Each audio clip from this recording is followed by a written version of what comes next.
Welcome to segment 2, Focus on You.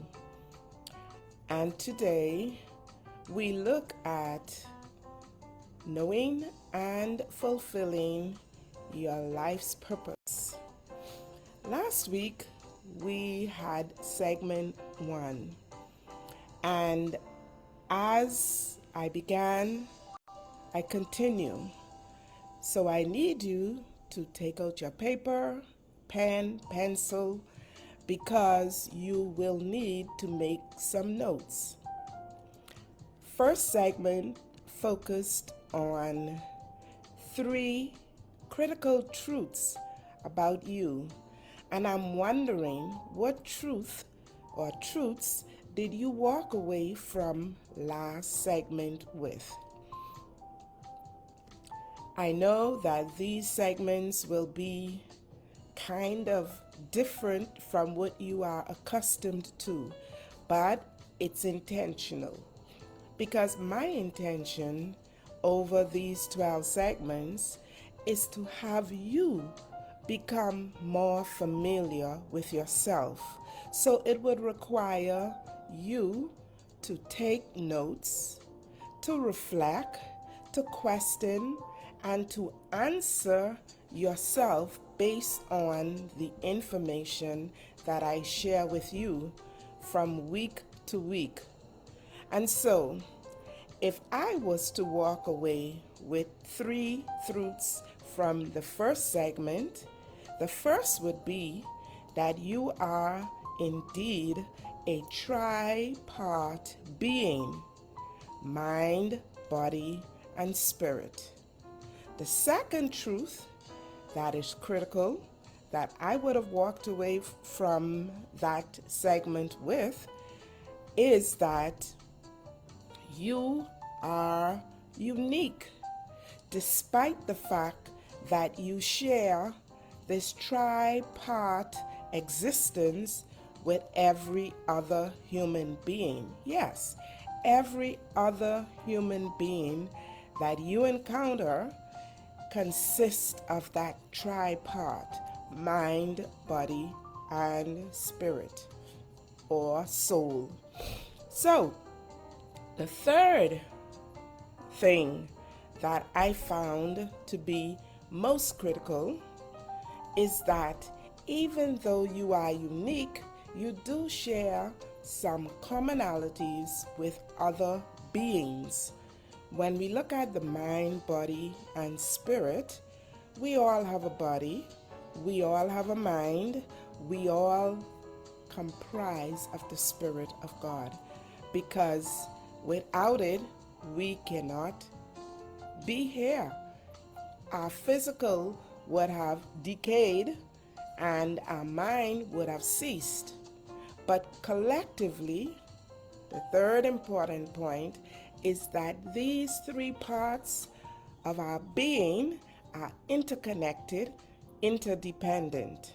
And so therefore, it is imperative that we, as the keeper, the manager, the steward of this body, be cognizant of its makeup as well as what it requires in order to function properly and efficiently.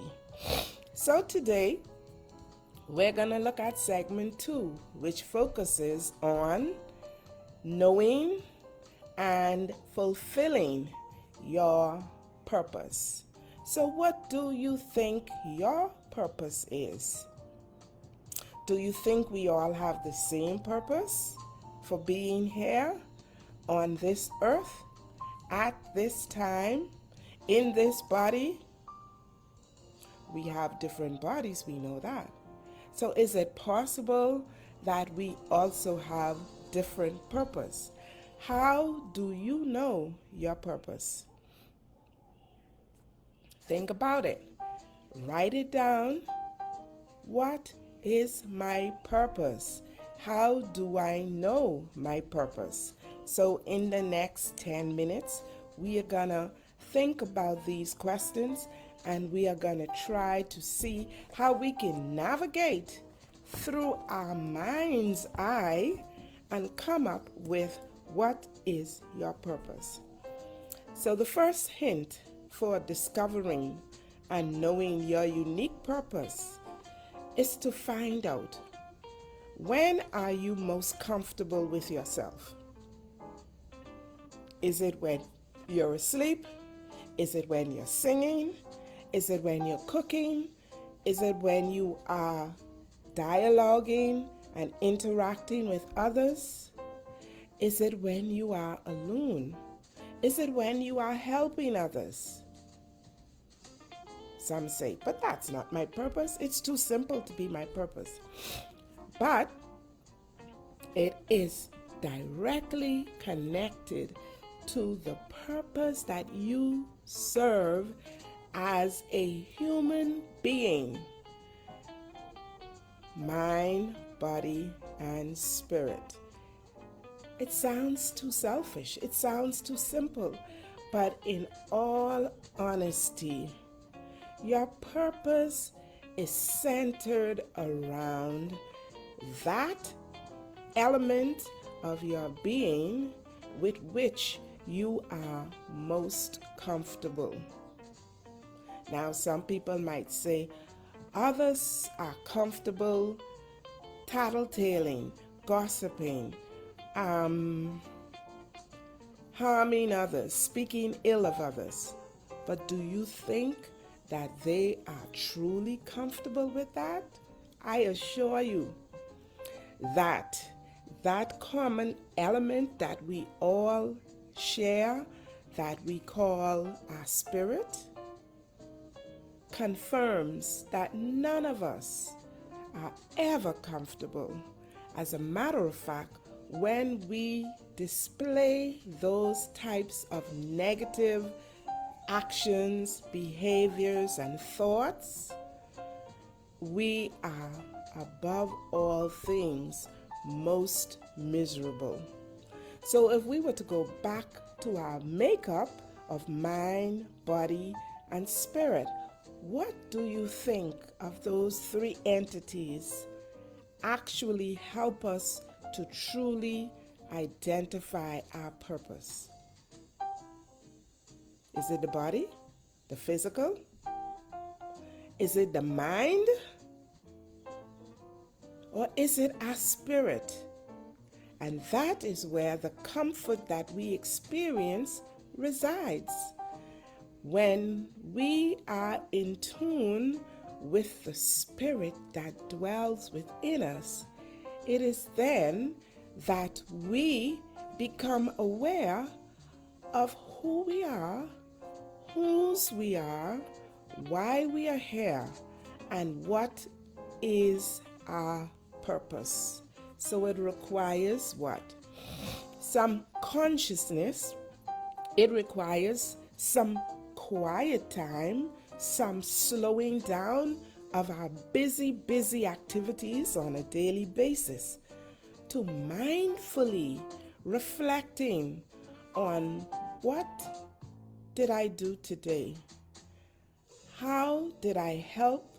How did I harm? How did I grow? Did I diminish? Was I comfortable? Did I feel satisfied and fulfilled in the things that I pursued today?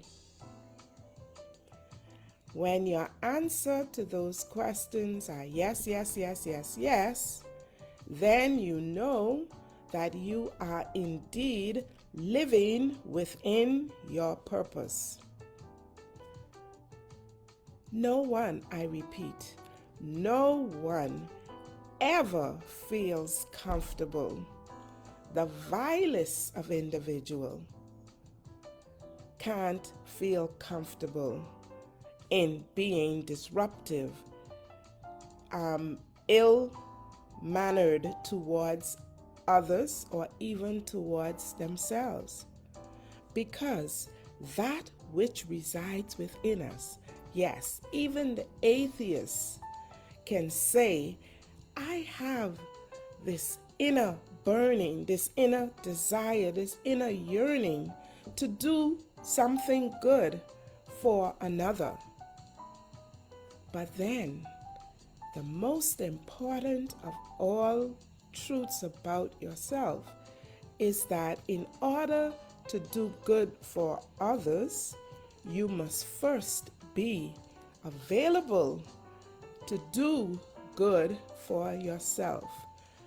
Remember the scripture text that says, love who?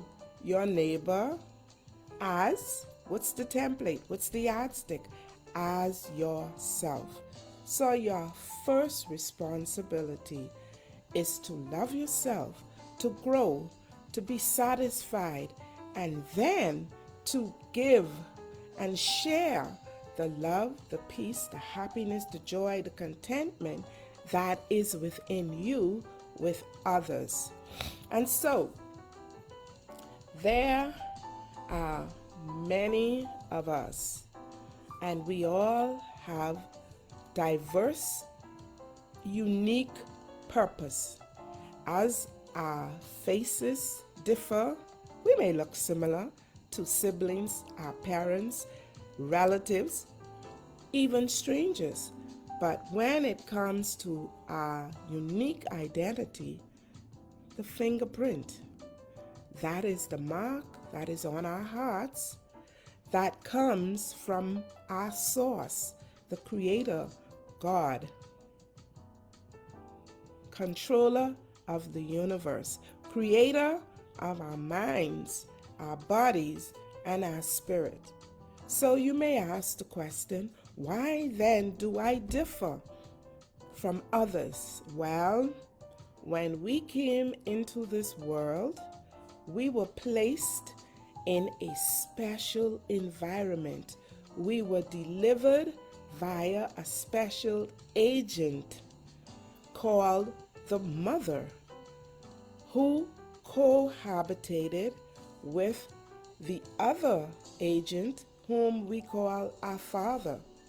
And in that natural, specialized unit that we call the family is where we have been socialized.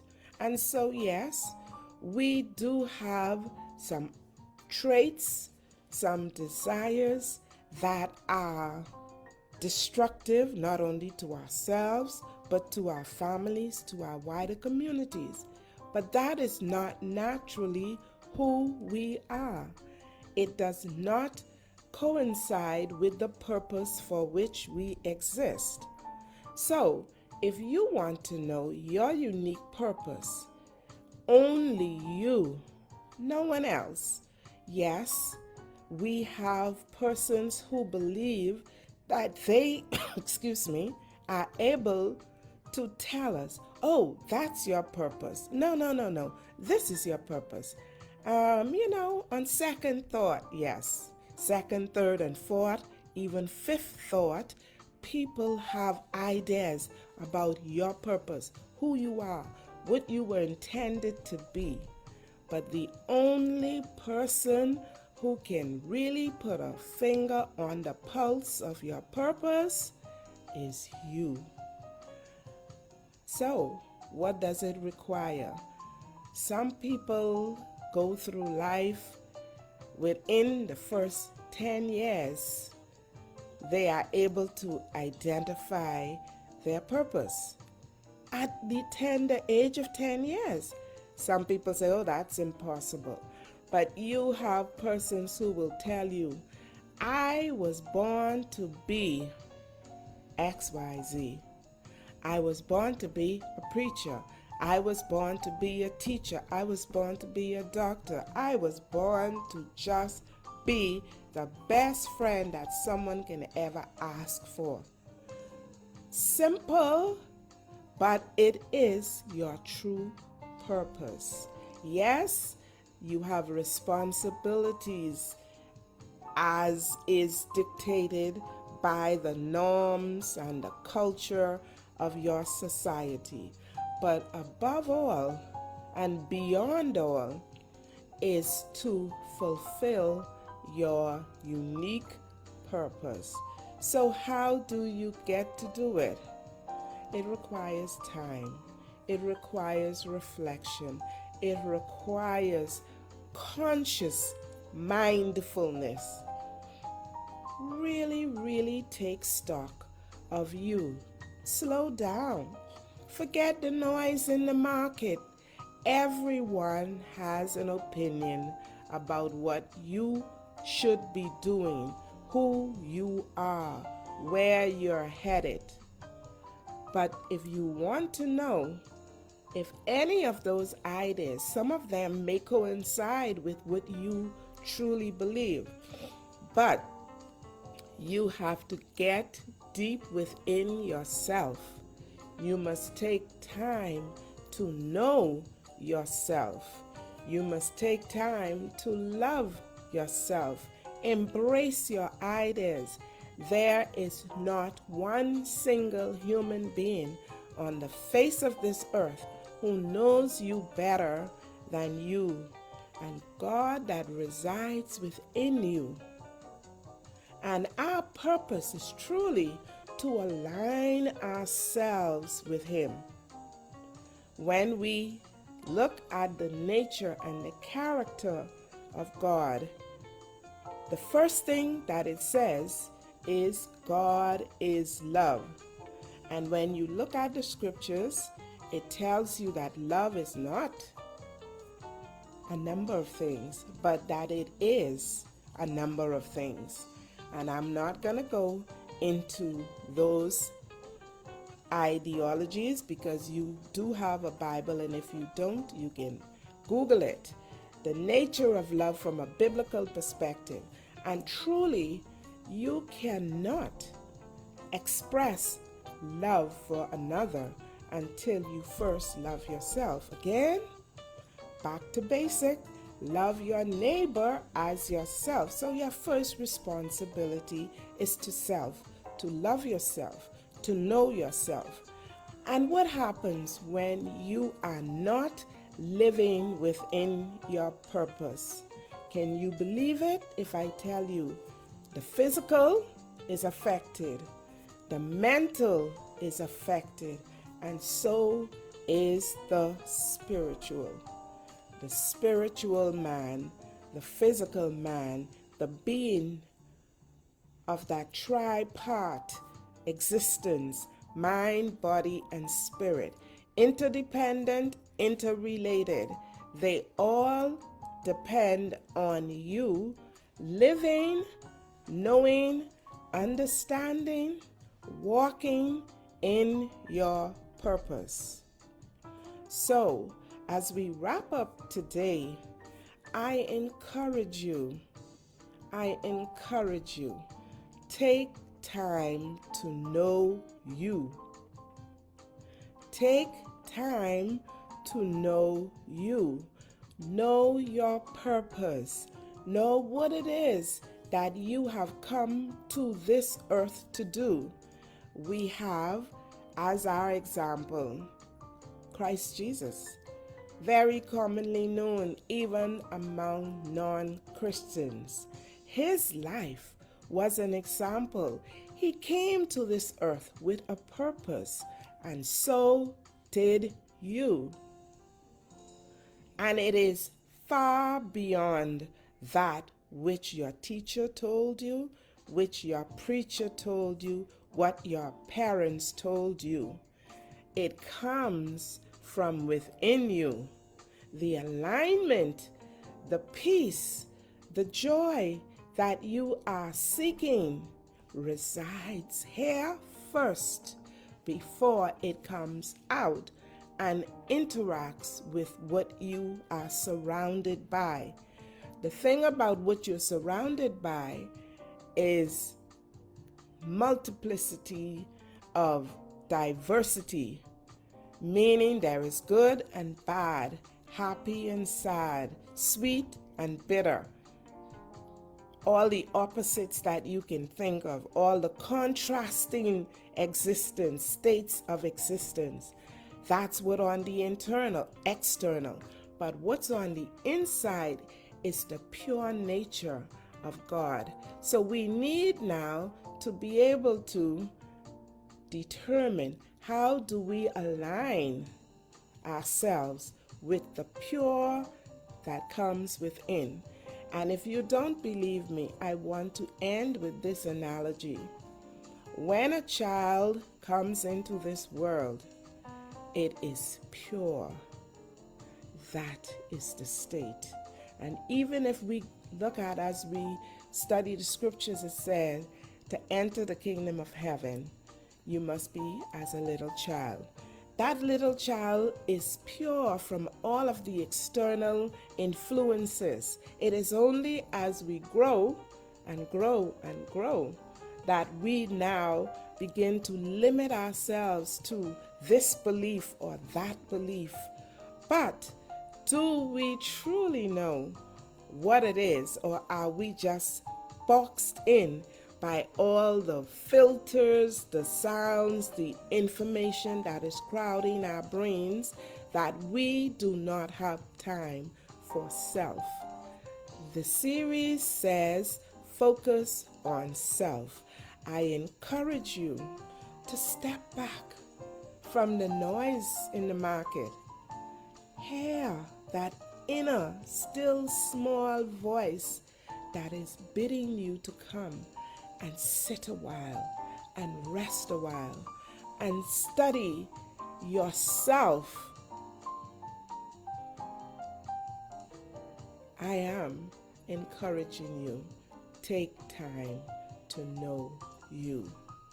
Until next week, I say you are as good as you make yourself. So know yourself, be true to yourself, know your purpose, and live it. I am Audrey Melanie, Mould Breaker Doc, here on the Mould Breaker Empowerment Forum. I encourage you to send in your questions right here on my Facebook page, or you can hit me up on Mould Breaker Empowerment Forum at YouTube, also here on Facebook, as well as Mould Breaker Empowerment Network at gmail.com. I am more than happy to answer your questions. Part 2, segment 2 of 12. We have 10 more segments in getting to know you. It's going to be powerful. It's going to help you to know and understand and love yourself, pursue your purpose, and live your best life now. Enjoy the rest of your day, the rest of your week, and be sure to join me here again next week for another segment. Thank you and have a wonderful day.